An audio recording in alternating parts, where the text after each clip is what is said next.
그런 게 저는 저게 이제 누구의 지시인데 아까 저는 이재명도 지시를 받은 거로 의심하는 게 아까 캡처하면 좀 보세요. 그 영상에 내란 상태로 갈 수밖에 없다고 그러잖아요. 갈 수밖에 없다. 그건 내전 상태로 갈 수밖에 없다. 그거는 갈 수도 있다. 뭐 영어로 얘기하면 could 이런 게 아니라 might 이런 게 아니라 have to 나 must 그냥 갈 수밖에 없다. 그렇지. 안 가면 안 된다. 갈 수밖에 없다는 거죠. 저건 아까 이동호 교수도 얘기했지만 저런 문장 하나가요. 북한에서 다 저는 지령을 받고 왜냐하면 저는 그걸 어떻게 느꼈냐면 계엄이 딱 들어갔는데 얘들이 일사불란하게 이재명이가 마이크 켜고요. 그냥 생중계를 하면서 국회로 달려오는데 그 시간에 10시 반 이 시간에 삽시간에 모이고 그 다음에 뭐냐면 그 다음에 지시를 내는 그 다음 날서부터 하는 행동들이 윤석열 체포해야 된다는 구호가 막 나오고 실제로 경찰, 검찰, 공수처가 한 목소리를 내면서 서로 체포하겠다고 달려들어요. 근데 이게 대한민국의 경찰, 검찰이 어떤 지시를 안 받고 대통령이 계엄을 했는데 그리고 국회에서 몇 시간 만에 계엄 해지를 하고 그렇게 상황에서 체포하겠다고 달려드는 그 검찰 경찰이 있을까? 저는 근데 뭔가 일사불란하게 그게 그리고 전 그 계엄 이제 주동자라고 하면서 내란 주동자라고 하면서 그 군인들 있잖아요.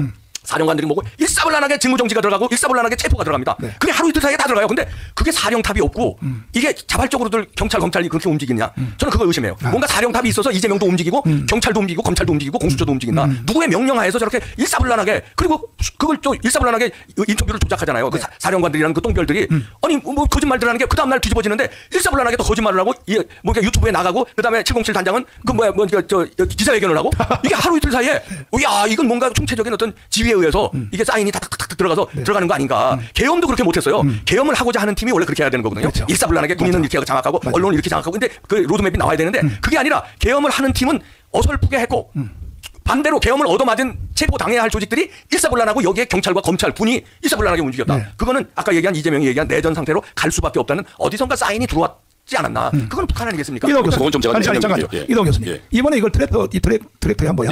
이것을 주도한 그 단체가 전국 농민의 총연맹입니다. 이렇게 봐. 제가 좀 설명을 드리면 이 지금 우리 전국 농민의 총연맹이요. 총연맹? 그럼 뭐 하는 단체예요? 그게 농민 조직인데요.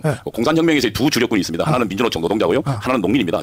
그래서 이 두 주력이 사실상 공산혁명의 두 주력군이거든요. 그리고 이 전국 농민의 총연맹에는 이미 수십 년 전부터 주사파들이 들어가서 농민단체를 장악하고 농민을 조직해서 왔거든요. 그리고 뭐 예를 들면 사드 반대를 할지 성주를 할지 그때 계속적으로 시위 영향을 키웠는데 이 이봉규 박사가 이야기한 것처럼 정확하게 알아야 될 게 북한의 예를 들면 공산혁명은 그냥 무작위로 이루어지지 않습니다. 혁명 지도부가 존재하거든요. 그리고 그 혁명론에 있어요. 한국 진보연대가 그 지도부입니다. 오픈 지도부 그걸 전략적 단위로 지도부라고 합니다. 그리고 물론 그 안에 있는 그 북한의 지휘를 받는 지하 당이 조정하지만 오픈은 한국 진보연대가 있습니다. 그 진보연대 산하에 뭐가 있는 민노총과 그다음에 전국 농민의 총연맹 그다음에 주사파 시민단체들 쭉 존재하거든요. 그리고 외곽의 정당까지 정당에 속한 사람까지 다 그 산하에 있습니다. 그러니까 지금 그거는 지금 반만 오픈되어 있는 거고 그 안에 내부 실 내용을 지금 드러나지 않고 있는 건데 이봉규 박사 보기에 지금 뭔가 일사불란하게 내려가는 건 지금 한국 진보연대 산하에 거의 모든 단체가 다 들어서 그 명령이 일제히 내려가고 있거든요. 거기에서는 지금 보면 그 예를 들면 뭐 시위를 조직하는 팀 그다음에 뭐 연설하는 팀 그 다 존재하거든요. 그래서 한국 진보연대가 혁명 지도부로 민노총 전농걸 다 그다음에 정당까지 지배하고 있거든요. 그 산하에서 지금 지휘에 따라서 지금 그 트랙터가 등장하고 그다음에 뭐 이렇게 시위대가 등장하고 하고 있는 거거든요. 그래서 그 상황을 좀 알면 지금 이 혁명이 그러니까 내단이 그러니까 거기에 되면 예를 들면 이 내용을 어떻게 할 것인가 이미 구체적인 계획은 이미 수십 년 전부터 마련되어 있는 겁니다. 매년 그리고 상황마다 업데이트하고 있는 거거든요. 그리고 구체적인 내용도 북한이 지정하고 그럼 어떻게 투쟁할 것인지 마치 준비되어 있는 것처럼 하잖아요. 우리 계엄 지도도 제대로 못 하는데 이거는 수십 년간 진행되어 온 상황이기 때문에 준비되어 있는 그런 역할들이 다 나뉘어져 있어요. 농민은 뭐 하고 그다음에 민주노총 가지고